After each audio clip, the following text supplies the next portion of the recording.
It's Miss Piper from the Ellensburg Public Library, here with stories and conversation. I am so thankful that you have joined me here because we are reading one of my favorite authors, Oliver Jeffers, and his book, The Fate of Fausto, a painted fable by Oliver Jeffers.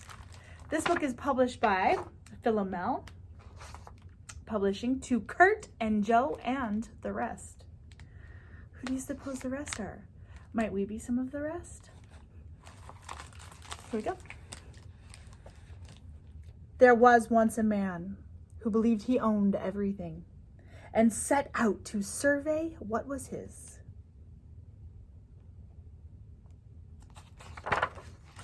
"You are mine," said Fausto to the flower.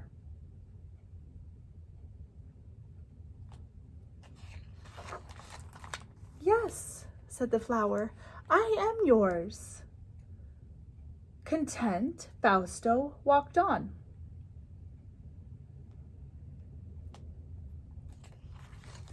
"You are mine," he said to the sheep. "Yes," said the sheep, "I suppose I am."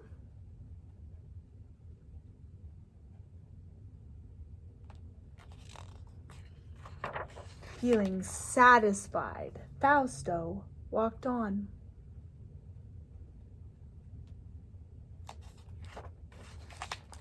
Next, Fausto came upon a tree and declared, "Tree, you are mine." To which the tree replied, "Oh, all right, I can be yours."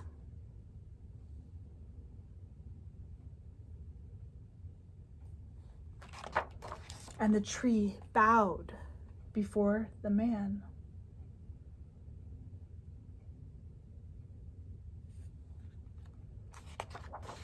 This pleased Fausto, and he walked on, happy to be owning a sheep and a flower and his tree.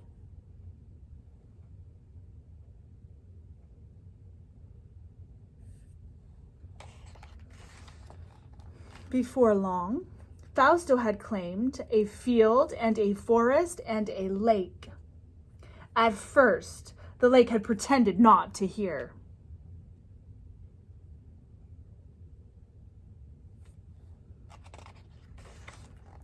But Fausto showed that lake who was boss.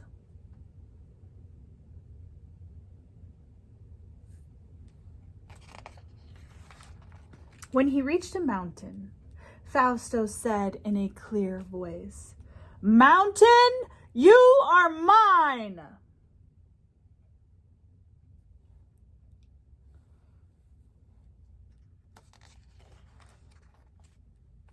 "No," said the mountain, "I am my own."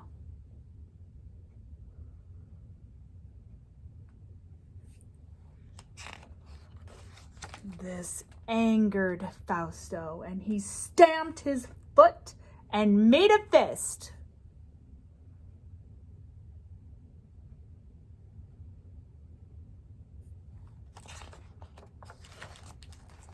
Still, the mountain would not move.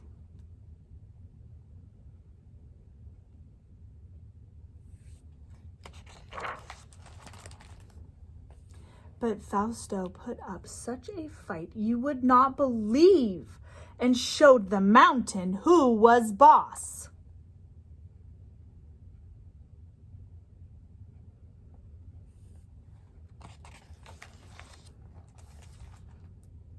Eventually,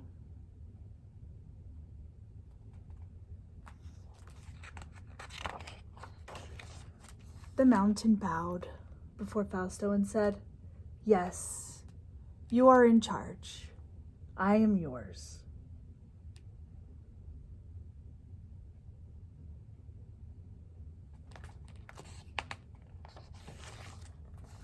Feeling very important, Fausto easily conquered a boat to set off to sea.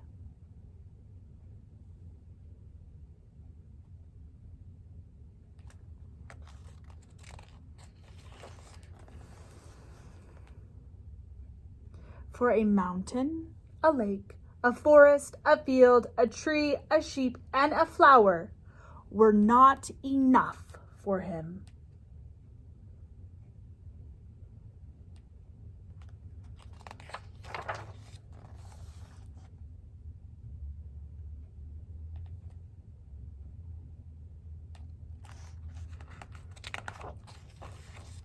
When he had gotten far enough from shore, Fausto said in a loud voice, "See, you are mine."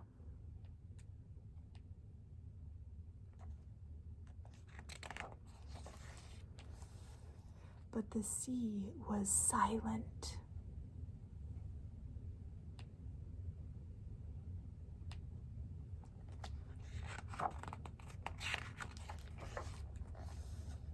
"You belong to me, sea. I know you can hear me," said Fausto, louder still.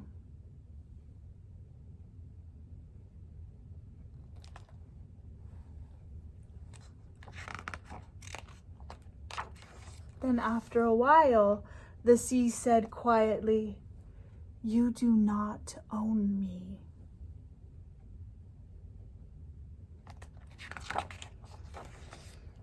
"You are wrong, I do," Fausto replied, unsure which way to look, for the voice appeared to come from everywhere.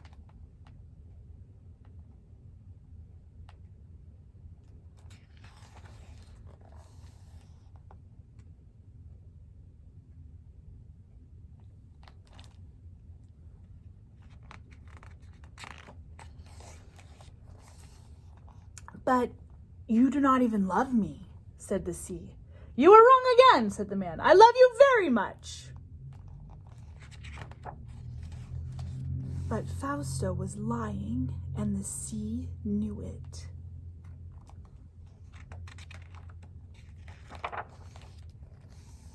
"How can you love me when you do not understand me?" the sea asked Fausto. "You are wrong a third time," said Fausto.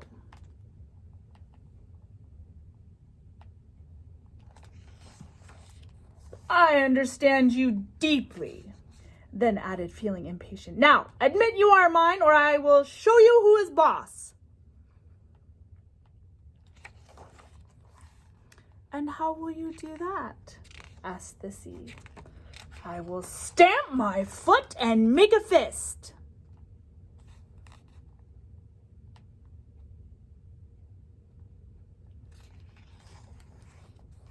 "If you wish to stamp your foot, then come show me how it is done so I understand."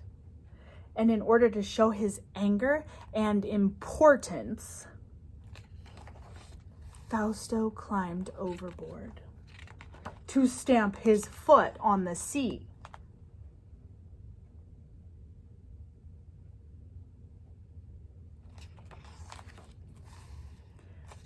But he did not understand.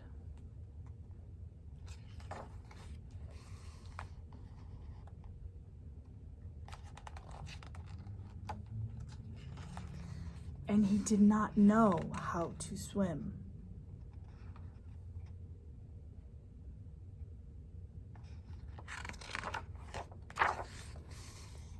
The sea was sad for him, but carried on being the sea.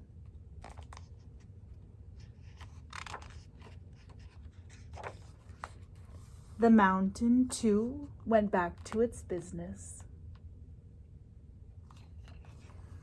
And the lake and the forest and the field and the tree and the sheep and the flower carried on as before.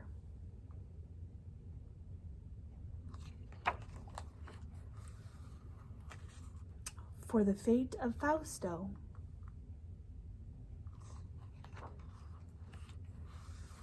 did not matter to them.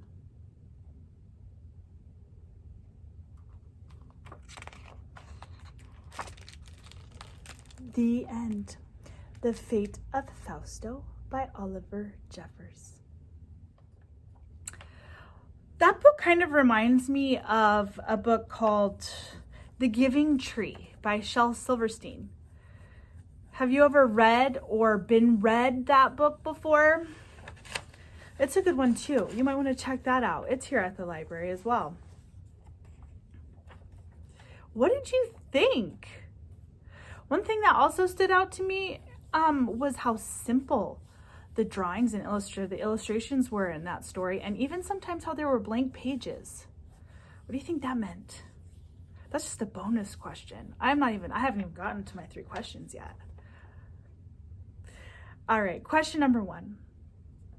Who owns flowers? Who owns the plants in your home? Who owns the soccer field? The forest? You can buy land, but can you own it? Is there a difference? What do you think? Question number 2. What ends up happening to Fausto? Some say that the ending is kind of dark. Do you agree with that? Do you think it should end differently for Fausto? Why? Or why not? Last question. It says I think I read it at the beginning. It says right down here that it is a painted fable. And even in some of the things that you read about it, it will say a modern fable. Modern means currently, or now, right now. A fable from right now.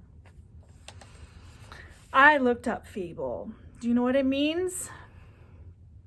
It's a short story, typically with animals as characters, conveying a moral. We didn't really have animals as characters. We had one animal, I think, as a character. Was it just one, the sheep? What were the other characters? Do you remember? What were the other characters? We had Fausto and we had other characters. And they were speaking and having dialogue with each other. If this is a fable, and the author seems to think that it is, it's enough to put it in the subtitle, what do you think the moral that's being conveyed is? What is the moral of the fate of Fausto? All right.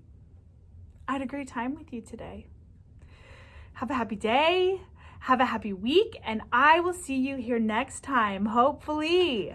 See you next week. Bye, friends.